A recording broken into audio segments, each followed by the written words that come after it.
Hello, welcome to Science in 5. I'm Pascal Antoni, and this is WHO's Conversations in Science. Today we'll be speaking about the evolution of the SARS-CoV-2 virus, which is the virus that causes COVID-19. Here to answer our questions is WHO's Dr. Maria van Kerkhove. Welcome back to the show, Maria. Thanks for having me. Maria, what is the latest information on the SARS-CoV-2 variants? WHO with partners are currently tracking 3 virus variants of concern that are circulating around the world. The first is the B.1.1.7 that was first identified in the United Kingdom. The second is the B.1.351 that was first identified in South Africa.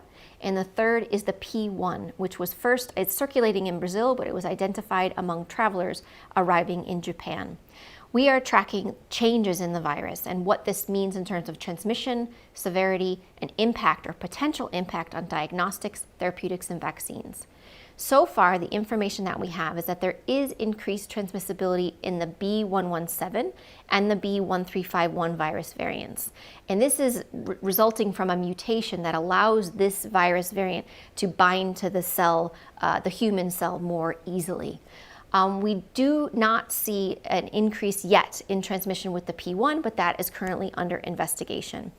In terms of severity, there are some studies from the United Kingdom that suggest that the B.1.1.7 has increased severity.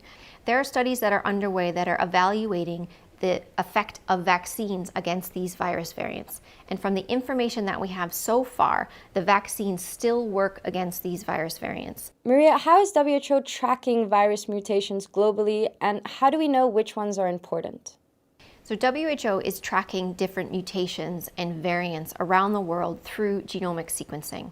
We are working with our member states and with partners around the world to increase sequencing capacity around the world so that we can identify any changes in the virus over time. This is natural virus evolution, and many countries around the world have actually been sequencing viruses from the beginning of this pandemic. We are working to increase the ability to do sequencing around the world so that we can see in all countries where changes are being detected and where variants of interest are being detected. The variants that are important are ones that have changes in the way that the virus behave. Either they may have increased transmissibility, they may cause more severe disease, or they may have some kind of impact on the workings of our diagnostics, our therapeutics, and vaccines.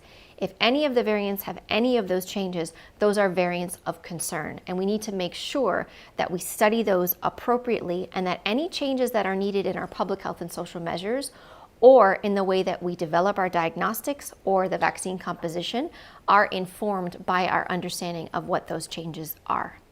Maria, what can people do to protect themselves against the SARS-CoV-2 variants?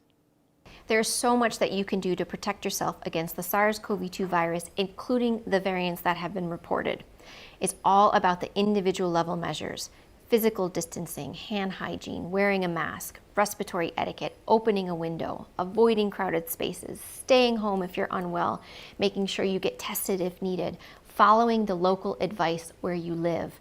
We have seen in a number of countries where these virus variants are circulating that transmission is being reduced with the use of these measures. And this is really critical. We have had many global consultations and meetings to look at these virus variants and determine if any changes are needed in our guidance.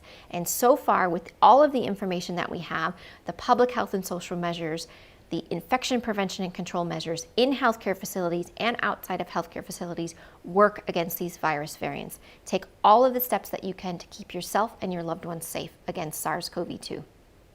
Thank you, Maria. That was WHO's Dr. Maria van Kerkhove explaining the evolution of the SARS-CoV-2 virus.